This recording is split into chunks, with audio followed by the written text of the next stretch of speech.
Hola a todos, bienvenidos una vez más a Contexto Literario. Hoy continuaremos con nuestra serie de videos acerca de la literatura española. En este caso, hablaremos de el neoclasicismo literario. No siendo más, pues comenzamos.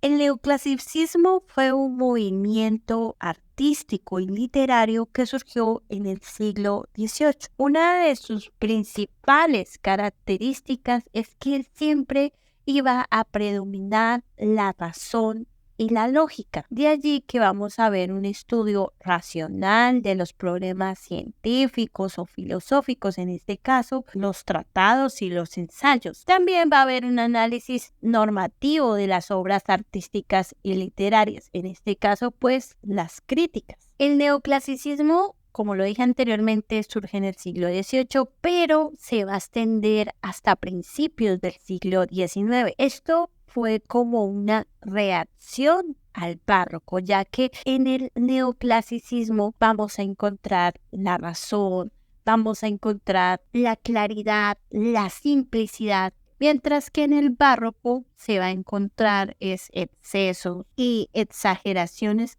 emocionales, que fue una de las cosas que caracterizó al barroco. En las obras de los escritores neoclásicos vamos a encontrar una preferencia por un lenguaje claro y preciso, también una estructura lógica en sus obras. Van a volver a los clásicos, de allí que los géneros literarios más cultivados fueron la poesía lírica, la fábula, la sátira y la epístola. Va a haber cierta moralidad y didactismo. Muchas de estas obras tenían una dimensión moral y didáctica. Los escritores que hacían buscaban enseñar valores y lecciones a través de los textos, promoviendo pues buen comportamiento. En cuanto a esos neoclásicos, solían estar pues relacionados con la mitología, con la naturaleza, con esa reflexión filosófica y esa crítica social. También abordaban temáticas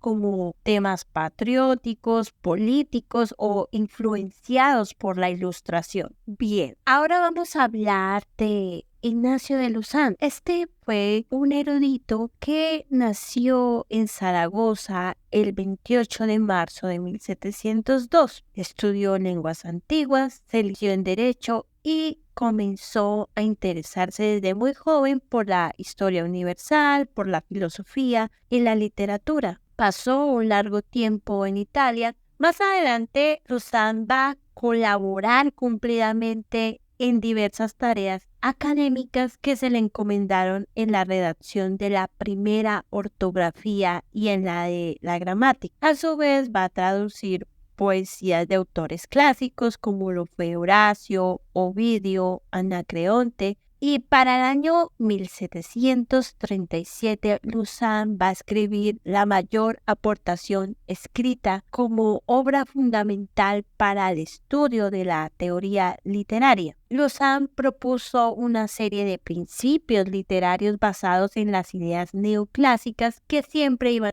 a buscar la simplicidad, la claridad, la corrección formal y la moralidad en la literatura. La regla de las tres unidades. Estas se caracterizan en el teatro clásico grecolatino, donde Luzán iba a defender esas tres unidades, que era la unidad de tiempo, la unidad de lugar y la unidad de acción en las obras dramáticas. Iba a haber moralidad, didactismo y una importancia de aprender de los autores clásicos, especialmente los griegos y latinos, como modelo de perfección literaria. En 1751 también escribiría Memorias de París. Bien, uno de los géneros más predilectos de los autores del siglo XVIII fue la fábula, y no solamente en España, sino también en otros lugares de Europa. La intención de estas fábulas era predicar con el ejemplo a través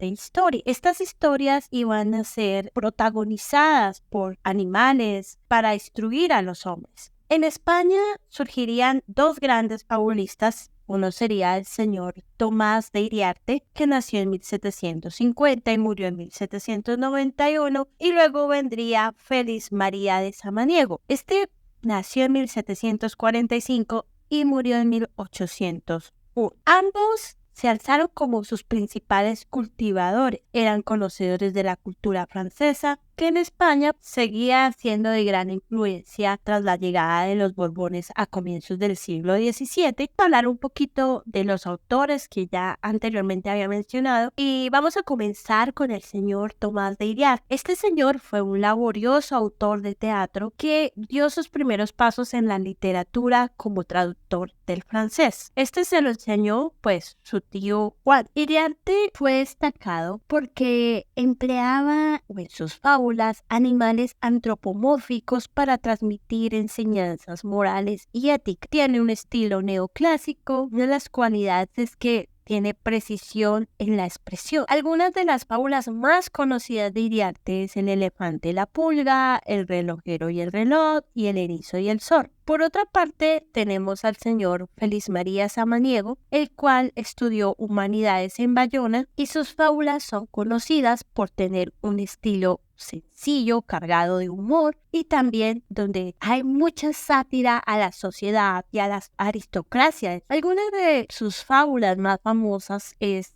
La cigarra y la hormiga, El león y el ratón, El asno y el perro. Por otra parte, vamos a hablar un poquito. La fábula es uno de los géneros más antiguos que ha tenido raíces en la literatura de muchas culturas en muchas partes del mundo. Por ejemplo, en Mesopotamia, en la India.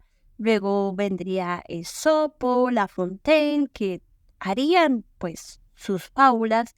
Y en España llegaría en la época de la Edad Media, donde había algo que se llamaba el exemplum. El exemplum significaba ejemplo. Allí contaban historias donde daban una lección moral o una enseñanza ética de una manera muy concisa y entretenida. Allí podemos encontrar pues El Conde Lucanor de don Juan Manuel, donde pues contaban ciertas historias y daban ciertas enseñanzas de moralidad.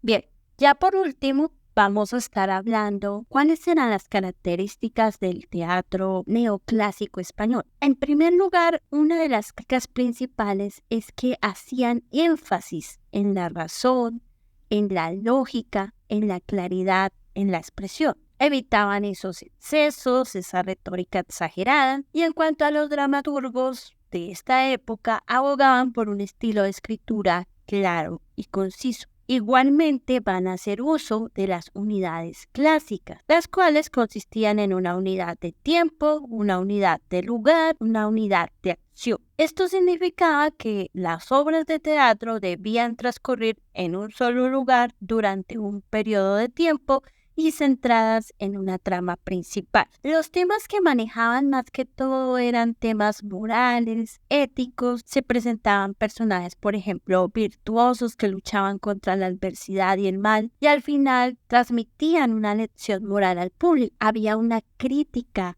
social y política. Utilizaban alegorías, metáforas para cuestionar la sociedad y la política de su época.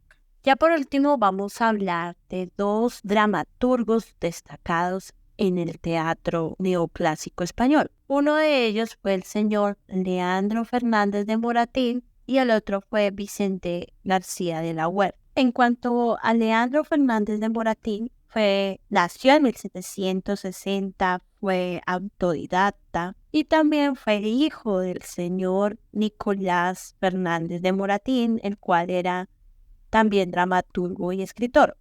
Fue un hombre tímido, indeciso, influido por las ideas francesas, como el enciclopedismo y liberalismo. Esto va a influenciar más adelante en toda su obra, ya que tiene un gusto al francés y una preocupación neoclásica. Va a haber mucha sátira en su obra. Por ejemplo, está la sátira contra los vicios introducidos en la poesía castellana, donde va a predicar la razón y el buen gusto. En 1789 escribiría La derrota de los pedantes, donde va a atacar a los poetas culteranos que todavía pues eran una plaga a fines del siglo XVIII según Moratín. En cuanto a sus obras de teatro, escribió La comedia nueva o El café, Y aquí va a satirizar esos vicios que afeaban también el teatro. Escribió también El viejo y la niña, El varón,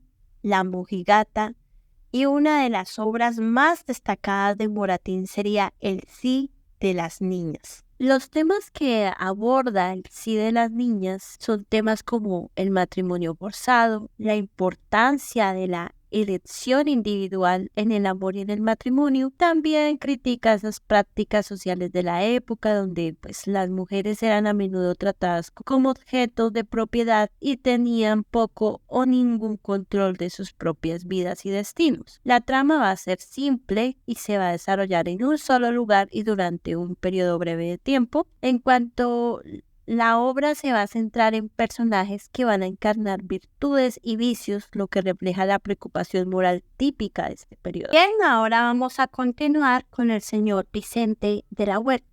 Él se caracterizó porque estrenó una de las tragedias cumbres pues, de su época. Esta tragedia se llamó Raquel. Anteriormente, dramaturgos como Lope de la Vega y otros hicieron esta leyenda basada en los amores entre Alfonso VIII y la Judía de Toledo. Sin embargo, pues la obra de García de la Huerta va a ser totalmente independiente.